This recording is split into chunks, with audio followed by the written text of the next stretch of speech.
ఈ బిజినెస్ ఏదైనా మీ ఊర్లో ప్రమోషన్ చేయాలంటే అది సుమన్ టీవీతోనే సాధ్యం. ఇప్పుడే సంప్రదించండి. Welcome to Suman TV. నేను మీ అమర్నాథ్. మనం ప్రజెంట్ విశాఖపట్నం భీమిలి నియోజకవర్గంలో కొమ్మాది గ్రామం వద్ద ఉన్న ఒక చైతన్య ఇంజనీరింగ్ కాలేజ్ దగ్గర ఉన్నాము. నిన్న రాత్రి ఒక విషాద సంఘటన చోటు చేసుకుంది. ఈ డిప్లొమా చదువుతున్న అమ్మాయి ఇక్కడ గర్ల్స్ హాస్టల్లో ఉంటుంది. తను ఇక్కడ ఉండి చదువుకుంటుంటుంది. 17 సంవత్సరాలు గల అమ్మాయి తను మేడ నుంచి దూకి చనిపోవడం జరిగింది. ఇట్లా దీని గురించి మనతో మాట్లాడటానికి student federation of India state secretary అయినటువంటి నాయుడు గారు మన ముందున్నారు. వారి మాటల్లో తెలుసుకుందాం అసలు ఏం జరిగింది, ఎలా జరిగింది, వాళ్ళ మేరకు ఏ ఇన్ఫర్మేషన్ వాళ్ళ దగ్గర ఉన్నది ఒకసారి వాళ్ళతో మాట్లాడి తెలుసుకుందాం. Good evening sir. సార్ అసలు మీకు ఎప్పుడు జరిగింది, మీకు ఎప్పుడు వచ్చిందండి ఈ ఇన్ఫర్మేషన్? మాకు ఈరోజు ఉదయం తెలిసింది. నా పేరు ఎల్జే నాయుడు, ఎస్ఎఫ్ఐ విశాఖపట్నం జిల్లా సెక్రటరీ.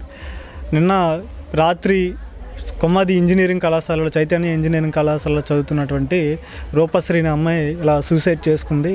కాలేజీ మేనేజ్మెంటు, అధ్యాపకులు కొంతమంది లైంగిక వేధింపులు గురి చేయడం వలన, అదేవిధంగా లైంగికంగా న్యూడ్ ఫొటోస్ తీసి వాటిని బెదిరించి సర్క్యులేట్ చేస్తామని చెప్పి ఇతరత్ర ప్రలోభాలు పెట్టి ఇబ్బందులు పెట్టడంతో తను వాట్సాప్లో వాళ్ళ పేరెంట్స్కి మెసేజ్ పెట్టి ఇలా పలానా కారణాల రీత్యా నేను సూసైడ్ చేసుకుంటున్నాను, నేను వేరే మార్గం లేక నాకు తోచక ఈరోజు నేను సూసైడ్ చేసుకుంటున్నాను అని చెప్పి తను ఈరోజు నిన్న రాత్రి 11:30 ఆ టైంలో సూసైడ్ చేసుకోవడం జరిగింది.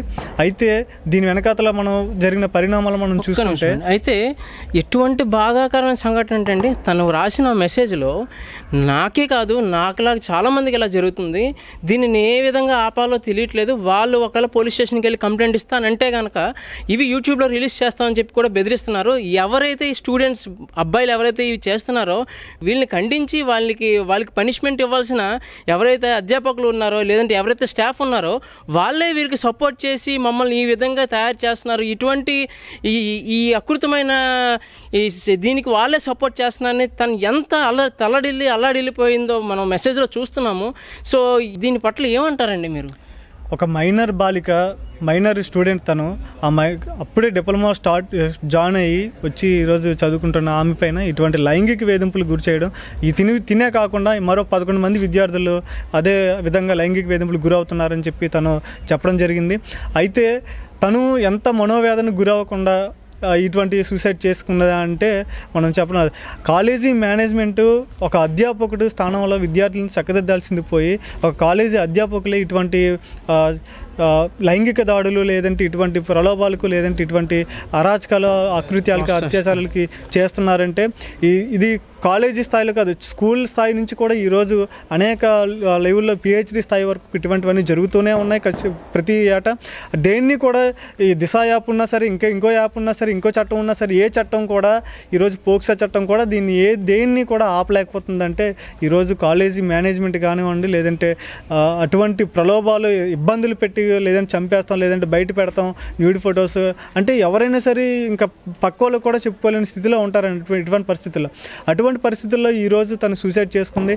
దానికి ఖచ్చితంగా ఎవరైతే పాల్పడ్డారో వాళ్ళని కఠినంగా శిక్షించాలని, దాదాపు ఇప్పటికీ గంటలు కావస్తున్నా సరే ఇప్పటి వరకు మేనేజ్మెంట్ మీద కానీ లేదంటే జరిగిన వారిని ఎవరిని కూడా అరెస్ట్ చేసాం లేదంటే చర్యలు తీసుకున్నాం అనేటట్టు ఘటన ఏమీ కూడా లేదు. సిపి గారు వస్తున్నారు, మాట్లాడుతున్నారు, ఎంక్వైరీలో ఉన్నారని చెప్తున్నారే తప్ప ఆ అమ్మాయి బహిరంగంగా చెప్పింది వాట్సాప్లో తల్లిదండ్రులకి, మేనేజ్మెంటు అధ్యాపకులు నన్ను ఇలా వేధిస్తున్నారని. అంతకన్నా ఇంకా ఆధారాలు ఇంకేం కావాలి పోలీసులకి? అంతే, దర్యాప్తు చేయడానికి ఇందులో ఏ కోణం ఉన్నదో అమ్మాయి చూపించే వెళ్ళింది.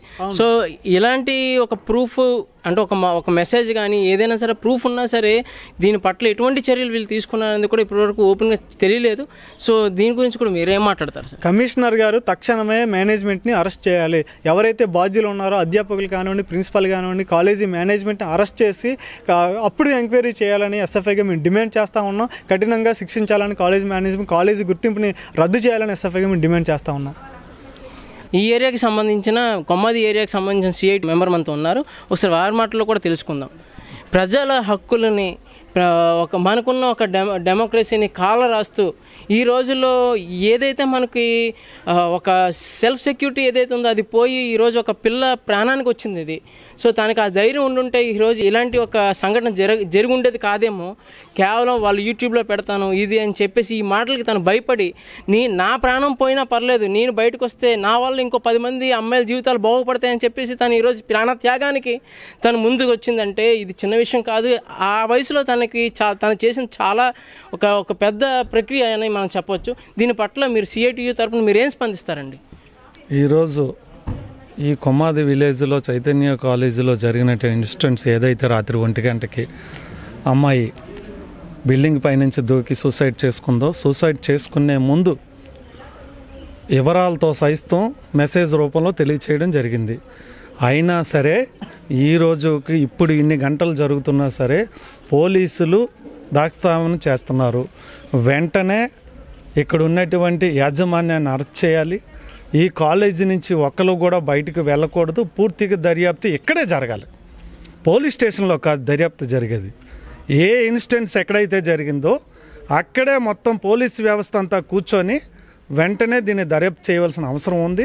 ఇంకోటి ఏంటంటే ఈ కాలేజీలకి కొమ్ము కాస్తున్నటువంటి రాజకీయ పార్టీలు ఏవైతే ఉన్నాయో రాజకీయ పార్టీలు కొమ్ము కాయడం వల్లే కాలేజీల్లో ఇటువంటి ఘటనలు జరుగుతున్నాయి.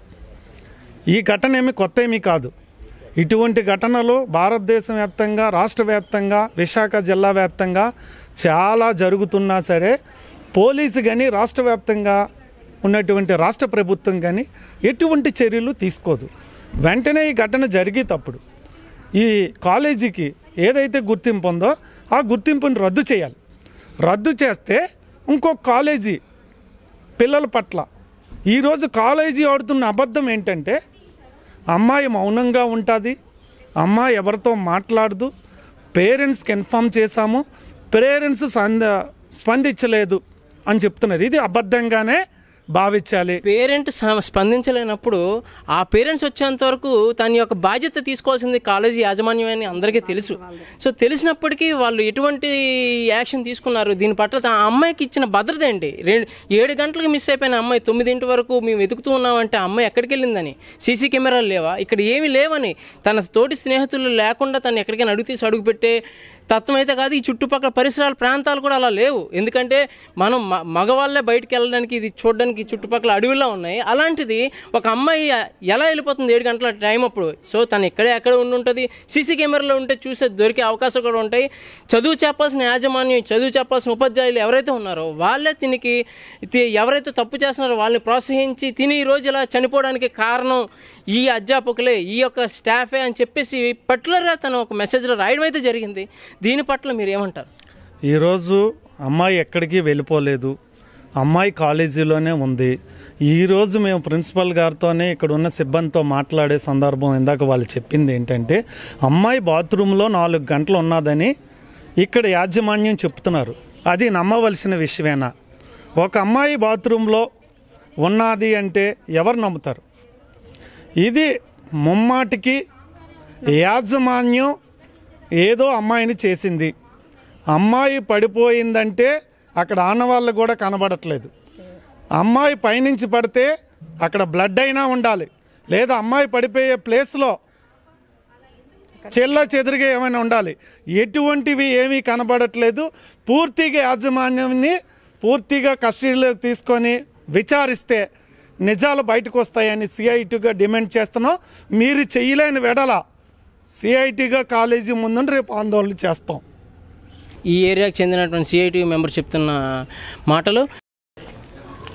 మనం ఇప్పుడు national core convener human rights Pudipeddi Sharma గారి దగ్గర ఉన్నాము. ఆయన మాటల్లో తెలుసుకుందాం. Sir good evening sir.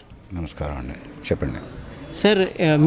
మీకు ఎప్పుడో తెలిసింది సార్ ఇన్ఫర్మేషన్? ఈరోజు మధ్యాహ్నం సుమారుగా 11:30 నుంచి 12 గంటల మధ్యనే విషయం తెలిసిందండి.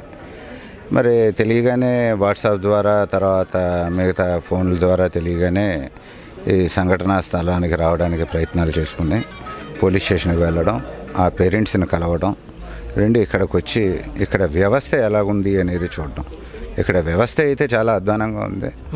పిల్లలు ఏ రకంగా వెళ్తున్నారు, ఏ రకంగా వస్తున్నారు, ఇన్వర్డ్ ఏంటి, అవుట్వర్డ్ ఏంటి, అవుట్కి వెళ్తున్నటువంటి పిల్లలు ఎక్కడికి వెళ్తున్నారు అనేది కరెక్ట్గా రాసుకోకపోవడం. పోలీస్ స్టేషన్కి వెళ్తే మటుకు రాసుకోకుండా పంపించాలని రూల్ అయితే ఏం లేదు కదా. కాకపోతే వాళ్ళు పోలీస్ స్టేషన్కి వెళ్ళారంటే 2 పిల్లలు, మరి మా ఎదురుగుండా 8 మంది పిల్లలు పైకి వెళ్ళారు. ఎందుకు వెళ్ళారు అని అంటే ప్రశ్నకి జవాబు లేదు. మేము రాగానే ఇక్కడ చూస్తే 4 బాయ్స్ ఉన్నారు. అసలు వాళ్ళు ఎందుకు ఉన్నారు ఇక్కడ? వాళ్ళతో ఏం పని? అసలు ఇది గర్ల్స్ హాస్టలా, బాయ్స్ హాస్టలా? ఇంచుమించు ఒక ఆరుగురు అమ్మాయిల వరకు పోలీస్ స్టేషన్కి తీసుకెళ్ళడం జరిగింది స్టేట్మెంట్ కోసం అని చెప్పేసి చెప్తున్నారు. కానీ ఎంతవరకు వాస్తవం? వెళ్తే ఇన్వర్డ్ అవుట్వర్డ్ రిజిస్టర్లో అవుట్వర్డ్ వెళ్ళిన వాళ్ళు ఇన్వర్డ్ పలానా టైంకి రావడం అనేది రిజిస్టర్ మెయింటైన్ చేసి రిజిస్టర్లో రాసి ఉండాలి. అది ఉన్నదా అని నేను చెక్ చేస్తే ఎక్కడ మాకు కనబడలేదు. 4 పిల్లలు వెళ్ళారండి. మా ఎదురుగుండా 8 వెళ్ళారమ్మా అంటే వాళ్ళు పోలీస్ స్టేషన్కి వెళ్ళారు సార్ మిగతా. మరి వాళ్ళు రాయాలి కదా. మూమెంట్ రిజిస్టర్ అనేది కరెక్ట్గా మెయింటైన్ చేయకపోతే ఏం తెలుస్తుంది సార్? చదువు చెప్పండి. అలాగే ఇటువంటి విద్యా సంస్థలు ఉండడం వల్ల ఇటువంటి విద్యా సంస్థల్లో మాకు చాలా ఇబ్బందిగా ఉంటుంది. ఏం చేద్దానంటే పిల్లల తల్లిదండ్రులు ఈరోజు భావి తరాలకి భావి భారత పౌరులుగా తీర్చిదిద్దవలసినటువంటి, అందులో ఆడపిల్లల్ని బంగారం కంటే ఎక్కువగా చూసుకోవాల్సినటువంటి సందర్భంలో ఆడపిల్లల భవిష్యత్తు ఇక్కడ కరెక్ట్గా లేదు ఉండదు అని తోచే విధంగా ఆ అమ్మాయి పైనుంచి కిందకి పడిపోవడం అనేది, ఆ అమ్మాయి ముందర గుండా మెసేజ్లు పెట్టడం పిల్ల తల్లిదండ్రులకి, ఆ మెసేజ్లు కూడా మెసేజ్ పెట్టడంలో కూడా అండి ఇలాగ చాలా మందికి జరుగుతుంది. నేనంటూ ముందుకొచ్చి నేను ఈ పని చేస్తే కానీ మిగతా వాళ్ళకి సెక్యూరిటీ రాదని చెప్పేసి కూడా తన మెసేజ్ క్లియర్గా రాయడం జరిగింది. కనుక ఈ విషయాన్ని పూర్తిగా హ్యూమన్ రైట్స్ చాలా సీరియస్గా తీసుకుంటుంది. పిల్ల తల్లిదండ్రులకి ఏ విధమైనటువంటి న్యాయం చేకూరాలో ఆ న్యాయం చేకూరుస్తుంది. ఇక మీదట ఇలాంటి కళాశాలలకి ఏ విధమైనటువంటి అనుమతులు లేకుండా చేసేటందుకు మేము పూర్తి ప్రయత్నాలు మేము చేస్తాము. దీని మీద ఈ రోజుతో ఇప్పుడు వచ్చాము వెళ్ళిపోయాము అనకుండా పూర్తి స్థాయిలో మేము పోరాడతామని మీ మూలకంగా తెలియజేస్తున్నాం. సార్, ఇదే హ్యూమన్ రైట్స్ కమిషన్ కన్వీనర్గా ఉన్న మీరు, హ్యూమన్ రైట్స్ కమిటీ ఎన్జిఓగా ఉన్న మీరు ఇలాంటివి జరిగినప్పుడు కాకుండా ఎప్పుడైనా రెగ్యులర్గా కళాశాలకి వెళ్ళి అంటే ప్రాంతాలు ఎలా ఉన్నాయి అంటే ఎలా జరుగుతుంది, ఎప్పుడైనా సరే మీ సమీక్షణ మీరు ఏదైనా జరుపుతుంటారా? జనరల్గా చాలా సమీక్షలు జరుపుతున్నాము. ఈ మధ్యనే నారాయణ కాలేజీలో ఏదైతే అమ్మాయిని పాడు చేయడం అయితే జరిగిందో, నారాయణ స్కూల్లో గర్భవతి చేశాడో 9వ క్లాస్ అమ్మాయిని, అక్కడికి వెళ్ళి కూడా చూడడం జరిగింది. అక్కడ ఏదైతే మేము చూసామో ఆ విషయాన్ని పూర్తిగా డిఈఓకి వివరించడం జరిగింది పేపర్ ద్వారా. ఆ పేపర్లో ఆవిడ మరి దానికి ఇంకా రిప్లై ఇంకా రాలేదు. దీని అంతటికీ కారణం ముఖ్యంగా గవర్నమెంట్ అధికారులండి. వీటికి ఎఫిలియేషన్స్ ఎందుకు ఇస్తున్నారు? ఏ యూనివర్సిటీస్ ఇలాంటి కాలేజీలకు ఎఫిలియేషన్స్ ఇస్తున్నాయి?